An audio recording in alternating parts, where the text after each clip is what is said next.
जय माता दी मित्रों, हमारे YouTube चैनल में आपका हार्दिक स्वागत है। आज मैं आपको बहुत ही महत्वपूर्ण विषय में जानकारी देना चाहता हूँ।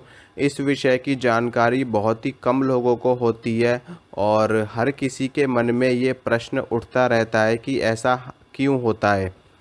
तो कई बार आपने ऐसे लोगों को देखा होगा, आपके जीवन में ऐसे लोग टकराए होंगे या बहुत से लोग ऐसे इस परिस्थिति से गुजर रहे होते हैं। होता क्या है कि देखिए, जब से वो व्यक्ति पैदा होते हैं और पैदा होने के बाद से लेकर के वो भगवान को मानते तक नहीं है, देवी देवताओं का नाम तक नहीं लेते, ना ही कभी मंदिरों में जाते हैं, ना ही कभी कोई उपाय किया होता है, ना ही कभी कोई पूजा करी होती है, ना ही कोई मंत्र का जाप किया होता है, यहाँ तक कि भगवान को मानते तक नहीं है।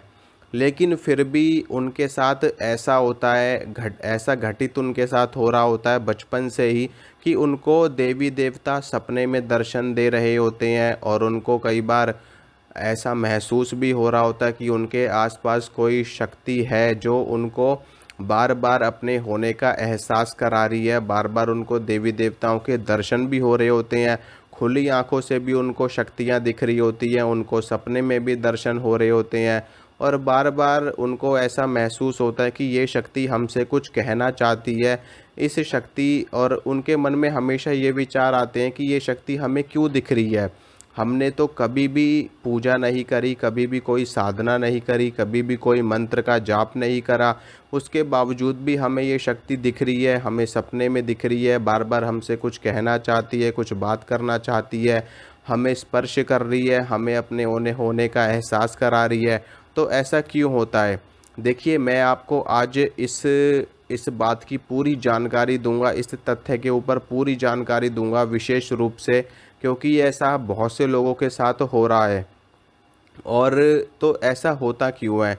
देखिए, जब हम किसी भी देवी या किसी भी देवता की साधना करते हैं, मान लो आपने हनुमान जी की साधना करी या फिर आपने भगवान शंकर की साधना करी या माँ भगवती जगत जननी की साधना करी और आपने अपने पूरे जीवन काल में उनके मंत्रों का जाप किया, उनकी सेवा करी और उनके मंदिरों में जाकर के सेवा करी, उनके दर्शन किए, उनके उपाय किए, उनके लिए यज्ञ आदि किया, हवन इत्यादि किया और उनसे उनको प्रसन्न किया अपनी साधना करके। साधना करके आपने उनको प्रसन्न किया और जब उन्होंने प्रसन्न होकर के आपसे वरदान मांगने को कहा या फिर आपसे ये कहा कि बताओ आपको क्या चाहिए, आपको किस चीज़ की कमी है या आप हमसे क्या चाहते हो, तो बदले में क्या होता है कि कुछ लोग देवी देवताओं से कुछ भी नहीं मांगते हैं। कुछ नहीं मांगते, वो कहते हैं कि बस हमें आपकी सेवा करने का मन था, हम बस आपकी सेवा करना चाहते थे, तो हमने आपकी सेवा करी, लेकिन बदले में हमें कुछ भी नहीं चाहिए, बस हम यूं ही आपकी सेवा करते रहेंगे। तो होता क्या है कि जब आप देवी देवताओं की साधना करके उनको प्रसन्न करते हो, उनको सिद्ध करते हो और उसके बाद जब आप उनसे कुछ नहीं मांगते, तो तो अगले जन्म में होता क्या है कि मान लो आपने पूरे जीवन भर उनकी साधना करी, उनको प्रसन्न किया और कुछ भी नहीं मांगा और आपकी मृत्यु हो गई। मृत्यु के बाद जब आपका दोबारा से जन्म होता है, तो जन्म होने के बाद में वो देवी देवता आपको बचपन से ही दिखने लगते हैं, बचपन से ही आपको सपने में दर्शन देने लगते हैं, बचपन से ही आपसे बात करने की कोशिश करते हैं, बचपन से ही आपको बार बार दिखाई देते हैं। यहाँ तक कि कई लोगों के साथ तो ऐसी चीज़ें भी घटित होती हैं कि उनको एकदम देवी देवता सा शरीर भी दिखाई देते हैं। तो ऐसा क्यों होता है? देखिए, जब हम किसी की साधना करते हैं तो वो शक्ति भी हमारे साथ में कर्म बंधन में बंध जाती है, क्योंकि कुदरत का ये नियम होता है, अगर कोई व्यक्ति कुछ भी करता है, यानी कि हर एक्शन का एक रिएक्शन होता है, हर क्रिया की एक प्रतिक्रिया होती है। तो अगर आप देवी देवताओं के लिए कुछ भी कर्म करते हो तो उनका फ़र्ज़ बनता है आपको देने का, और अगर आप उनसे कुछ भी वरदान नहीं लेते, कोई भी चीज़ नहीं मांगते, तो वो आपके बंधन में बंधे होते हैं और उनको उसका फल देना ही पड़ता है आपको। अगर आप इस जन्म में नहीं मांगोगे तो वो अगले जन्म में आपको मांगने के लिए कहेंगे। अगले जन्म में नहीं मांगोगे तो उससे अगले जन्म में आपसे मांगने के लिए कहेंगे, और अगर आप कभी नहीं मांगते उनसे तो फिर वो आपको ही परेशान करना शुरू कर देंगे। और क्योंकि वो आपके कर्म बंधन में बंधे होते हैं, और क्योंकि आपने उनकी साधना करके उनको प्रसन्न किया है, तो उनको वरदान देना ही पड़ेगा। और आप चाहे उनसे कुछ मांगो या ना मांगो, उनको देना ही देना है।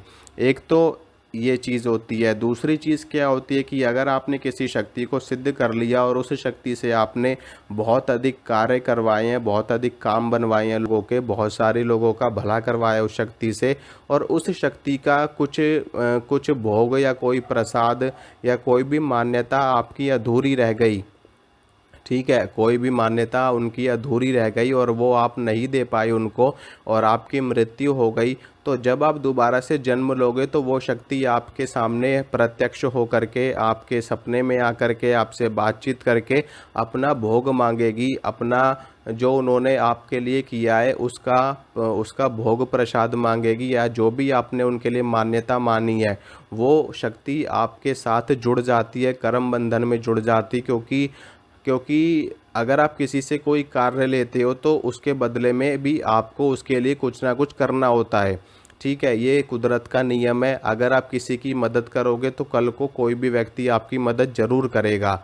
अगर आपने किसी से मदद ली है तो ये आपका भी फ़र्ज़ बनता है कि मैं भी उस व्यक्ति की मदद करूं। इसी प्रकार से शक्तियां अगर आपका साथ देती हैं तो उसके बदले में आप उनकी साधनाएं करते हो, उनका उनका उनके लिए जप तप यज्ञ आदि करते हो, और उसके बदले में वो शक्तियाँ आपकी सहायता करती हैं, आपको प्रसन्न रखती हैं, आपको धर्म अर्थ काम मोक्ष प्रदान करती हैं। इसके अलावा आपको रिद्धि सिद्धि प्रदान करती हैं। इसी प्रकार से उसके बदले में आप भी उनके लिए कुछ ना कुछ करते हो। तो ये कर्म बंधन का खेल होता है सारा।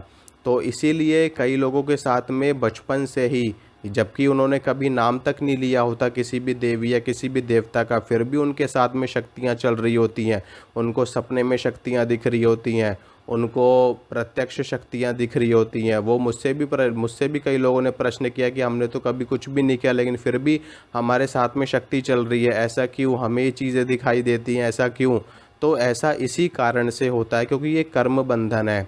इस कर्म बंधन में स्वयं शक्तियाँ भी आती हैं, तो अगर आप कुछ करोगे तो उसके बदले में उनको देना पड़ेगा, और अगर उन्होंने आपके लिए कुछ किया है तो उसके बदले में आपको भी उनको देना पड़ेगा।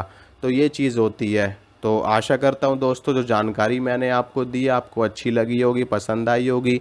तो आप वीडियो को लाइक कीजिए, शेयर कीजिए, चैनल को सब्सक्राइब कीजिए, ताकि मैं जो भी वीडियो डालूँ उसकी नोटिफिकेशन आपको तुरंत मिल सके। जय माता दी।